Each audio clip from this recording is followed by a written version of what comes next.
Hi again everyone, and welcome to part 3 of our Nursery Juniper demonstration. At this point, the trunks have been placed in their final positions and we've wired out virtually all of the branches except one so that I can show you a little bit of branch wiring. And what we're going to do in our third installment is wire out one or two last little branches. Then we're going to pot the tree in this nice drum pot that we have over here left over from another project. So let's start out by cutting a little piece of wire here, and we'll take it about twice as long as the branch that we're going to wire. And then for branch wiring, what we simply do is we put a couple of anchoring turns of wire around the tree's trunk, and then we spiral the wire around the branch.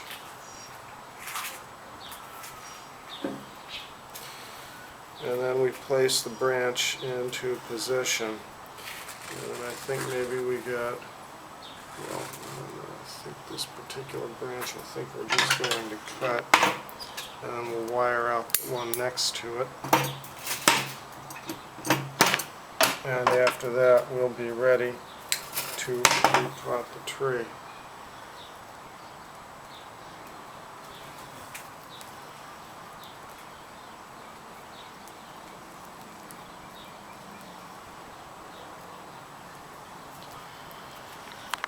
These green mound junipers are fairly fast growing, so this wiring isn't going to stay on for more than a year at most.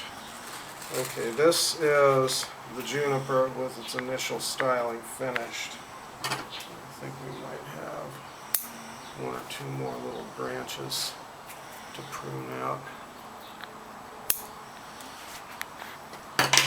And now what we'll do is we will take a root saw and we'll take the bottom part off the root ball. This is fairly standard procedure so that we can fit it into a bonsai pot. Now, this is July here, and we generally don't do repottings in July on trees from temperate climates, but we can get away with it if we keep the tree in the shade.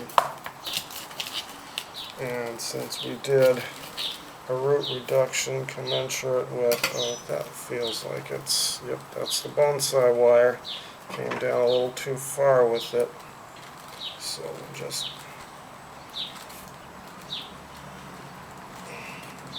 cut that wire there.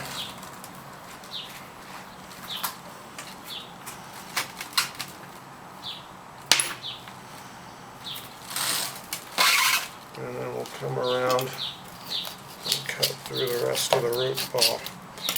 And that is actually a root that needs to be cut.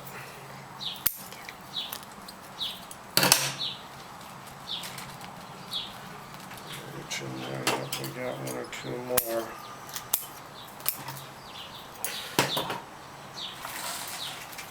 Now I've pre-prepared our bonsai soil to go into the pot, and I like to mix it in an old wash bucket. And this is my standard mix: 1 part pumice, 1 part decomposed granite, 1 part builder's sand, and 1 part potting soil.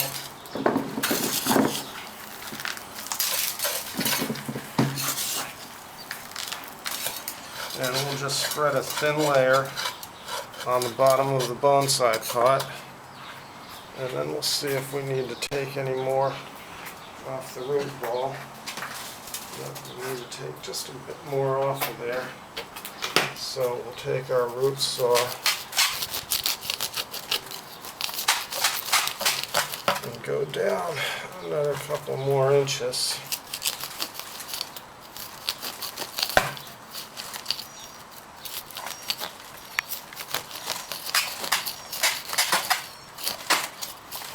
One other thing, if you're working on trees in warm weather like this, then it's a good idea to keep a hose handy and keep some water on the tree and on the roots in order to keep the thing from drying out its roots and having the roots dying on you. So before we put it in the bonsai pot, we will take it over to a hose and wet it down a bit.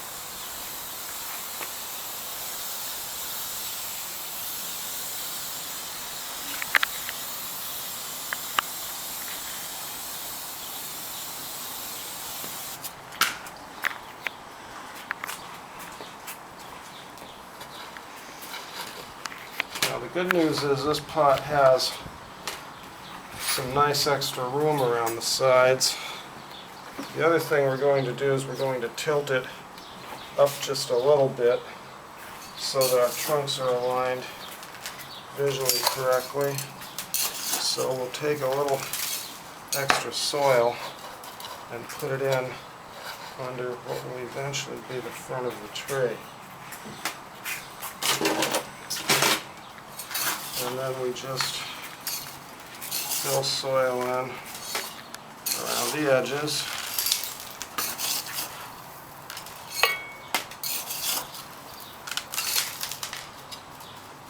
Tamp it down a bit because we don't want to have any air pockets in the soil. That attracts all manner of ants and earwigs and other undesirable creepy crawlies.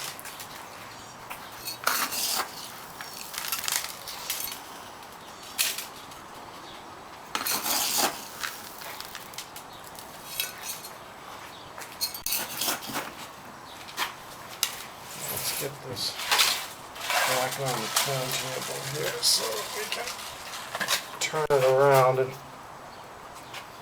see where we're going with it. Going to put a little more soil in here, and that's going to be the finish of this particular video.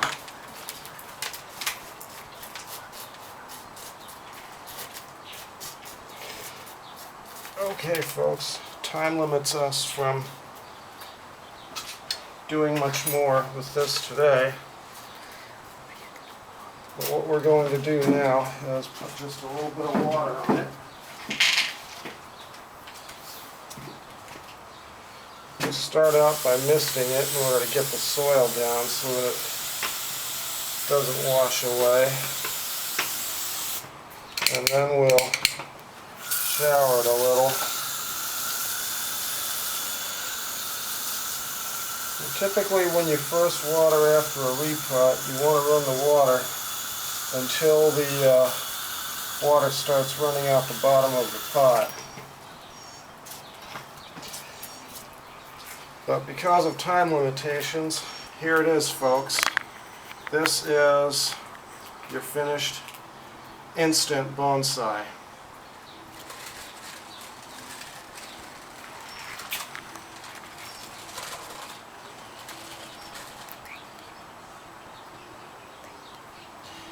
Thank you for watching, folks.